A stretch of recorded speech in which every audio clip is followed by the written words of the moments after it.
Houston, Nick has a problem. Also mine, only $10. On his tiers, all right?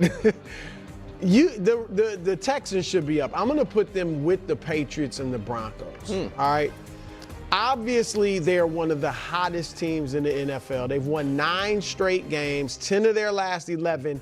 4 of those wins against playoff teams. The Niners, who you like a lot. Well, the Jags and the Bills. The Jags also beat them. Both of those, but once Houston got rolling, they beat the Jags and the Bills. Both of those teams on your third tier, and then the other team is the Chargers. They obviously, I think they have the best defense in the league. It's ranked number 1 total defense, ranked number 2 scoring defense, great pass rush that I think is going to give Aaron Rodgers and whoever they play problems. And then they have a talented young quarterback who hasn't played to his potential the last few years, but we know the talent is there. And Nick tried to poo-poo this graphic yesterday, Coach, but the facts are the facts. C.J. Stroud has been better. I mean, the numbers don't lie, I've heard. You trademarked that, Walt? No, I haven't. Numbers don't lie. And his playoff numbers go up in every category. TD to interception percentage, basically about the same. Interceptions get better, TDs get a little worse. So I think with C.J. Stroud maybe stepping up and that defense, I think they should be higher on your tier. Yeah, I didn't mean to poo-poo the graphic. I just meant I think C.J. Stroud, I think that overstates how good C.J. Stroud's been in the playoff games, but we don't have to. He's been better in playoffs than regular season. Even recently, like when he's fallen in the playoffs. No, that's fair. That might also be a statement on he hasn't been that good in the regular season for 2 straight years. He hasn't. Listen. That's fair, but he's gotten better. That's fair. And I think the Texans are dangerous. Oddly, after not really believing in Rodgers, dating back to his last year in Green Bay, when I wanted them to sit him for Jordan Love, the last month I'm a bit of a believer in what they're selling in Pittsburgh. And I think that game's a coin flip, so it felt to me like they should be on. One team won 10 games, the other. Oh, the Texans, they ended up winning 12. They won the final week of the year. I am on the same tier. Go ahead. All right. You're aware I've already presented my analysis regarding the statistics and how a certain commentator perceived them as somewhat misleading. I challenged that viewpoint by drawing a parallel to his past commentary on Baker Mayfield, so I won't retread that entire argument. It was amusing, though. In that video's comments, someone remarked, "I know you're not a Houston Texans fan, but you're definitely invited to the cookout." I appreciate that sentiment, Texans fans. Truly, there's simply no rational basis to diminish C.J. Stroud and the Houston Texans. Now, I personally don't subscribe to the hottest team in the NFL or win streak hype. That narrative often feels arbitrary.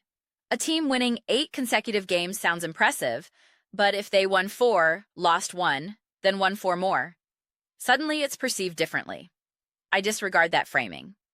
For me, it's about evaluating the quality of play, and this team is undoubtedly operating at its peak. They are performing at their highest level, and there's a markedly improved collective understanding. The most significant evolution I've observed with this Texans squad is their mastery in close, high-stakes games. I don't mean to imply they were previously clueless, but they now possess a refined grasp of game flow, situational awareness, and the precise actions required to secure a victory. Earlier in the season, that clarity seemed absent. Take the game against the Seattle Seahawks, for instance. The final score ended up closer than the game's actual tenor suggested, largely because the Texans' defense made spectacular plays. A breathtaking interception comes to mind. Yet the offense appeared almost startled by the opportunity. It felt accidental, as if they hadn't fully internalized their capability to mount a comeback. In several other tight contests, there was a sense they hadn't yet decoded the formula for pulling out wins. That uncertainty has vanished. Now, even if they trailed by 10 points at halftime, I would retain strong confidence in their ability to win. As I've stated repeatedly, and likely will in every video on this matchup, I anticipate a low-scoring defensive struggle, something like 13-10. The conditions forecast a brutal physical affair. Monday night in Pittsburgh, a late kickoff meaning the game will extend past 11 p.m. local time in frigid temperatures. It will be a trench war between 2 brutal defenses. While this style of game inherently favors the Texans' defensive identity, We cannot disregard the unique challenge Aaron Rodgers presents. In these grinded-out contests where execution and intellect are paramount, Rodgers retains a distinct edge. We can acknowledge he may have lost a step physically, but his mental acuity remains elite. He was the central architect of that victory over the Baltimore Ravens, a win secured primarily from the neck up, as they say. It was a masterclass. In a game likely devoid of easy opportunities, you won't catch Rodgers making fundamental mental errors, rushing a snap with the play clock expiring, gifting the defense a free play. Contrast that with a moment from last year's Texans-Chiefs playoff game that still haunts me. A rushed, disorganized play in a critical moment that essentially served as a turnover. Rodgers' poise in such situations directly translates to wins. You will not overwhelm Aaron Rodgers mentally. Physically? Absolutely. That's the entire premise of facing this ferocious Houston Texans defense. This cerebral clash, Rodgers' veteran savvy against the Texans' relentless defensive aggression, is what makes this matchup so intellectually stimulating from an analytical perspective. This brings us to CJ Stroud. The commentary has focused on his career trajectory, not following a conventional linear ascent. I am, and have been, a staunch defender of Stroud. I was among those proclaiming him a future MVP candidate after his rookie season.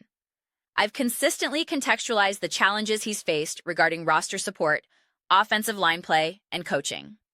However, I still look for continued growth. I want to see him appear even more comfortable, more poised, in these crucible moments. That's why his performance against the Kansas City Chiefs this season left such an impression. Despite the Chiefs' perceived decline, that environment was intensely pressurized, and Stroud delivered with several big-time throws. It was a genuinely impressive display. A game like this upcoming one will demand that same caliber of execution. When the score is 7-3, the margin for error is minuscule. Do you thread the needle on a crucial third down, or does the pass sail slightly underthrown? When a receiver finally breaks open, do you hit him in stride for a potential touchdown, or is it a he could still be running moment from the broadcast booth? These individual moments define such games. If there is substantive truth to the idea of Stroud elevating his play in the playoffs, this is the stage to prove it. I'm eager to see it. Recall his playoff debut against the Los Angeles Chargers last season. A shaky start, but he then began utilizing his legs, finishing with 6 carries for 42 yards, including a key 27-yard scramble, and the momentum shifted. That was a legitimate close game for a significant portion, a 10-6 affair in the third quarter, before a pivotal interception opened the floodgates. The sequence involving a big 37-yard pass, followed by a touchdown, then the scramble, created a decisive 10-point swing. That's the blueprint. Weathering the storm, then seizing 1 or 2 critical opportunities to let your defense close it out. I wouldn't be surprised if this game follows a similar pattern. A tense, low-scoring battle for 3 quarters, hinging on a key turnover or explosive play that finally breaks it open. Yet, my prevailing feeling is that this will have everyone sweating until the final minute, potentially coming down to a 4th and long conversion or a long field goal attempt. The thought alone is anxiety-inducing. I was labeled delusional for asserting the Texans can win this game. I'm not sure why. Perhaps for believing the Steelers also have a chance? Regardless of the direction, I'm excited for the chess match. As for power rankings or where they should be slotted relative to teams like Denver or New England, I'm not overly concerned. It's interesting to ponder, but placing the San Francisco 49ers definitively above the Texans at this juncture raises questions given the vast disparity in defensive quality. Is the 49ers offense truly superior to the Texans defense? Is the Texans offense worse than the 49ers defense? I'm not convinced anyone is prepared to make those definitive claims. Ultimately, rankings are peripheral noise right now. We must simply wait and witness how CJ Stroud and the Houston Texans perform under the Monday night lights. Those are my reflections. I am eager to hear yours. What is your assessment of the Texans and CJ Stroud? I'm particularly curious from the Texans fan perspective. Do you observe a tangible elevation in Stroud's play from the regular season to the playoffs, or do you attribute it more to how specific games have unfolded, a statistical phenomenon, rather than a marked improvement in his performance? I'd love to know your thoughts. Let me know in the comments below. I read every single one. Whether you agree or disagree, let's dive into discussion. even spirited debate. But ultimately, let's enjoy the exchange. Please consider subscribing. We are building a fantastic community here and would love for you to join. My aim is to create a space where we feel authentically connected and excited to participate. I believe we're well on our way. Also, please don't forget to give this video a thumbs up, as it genuinely helps with visibility and the platform's algorithm. Thank you so much. Until next time.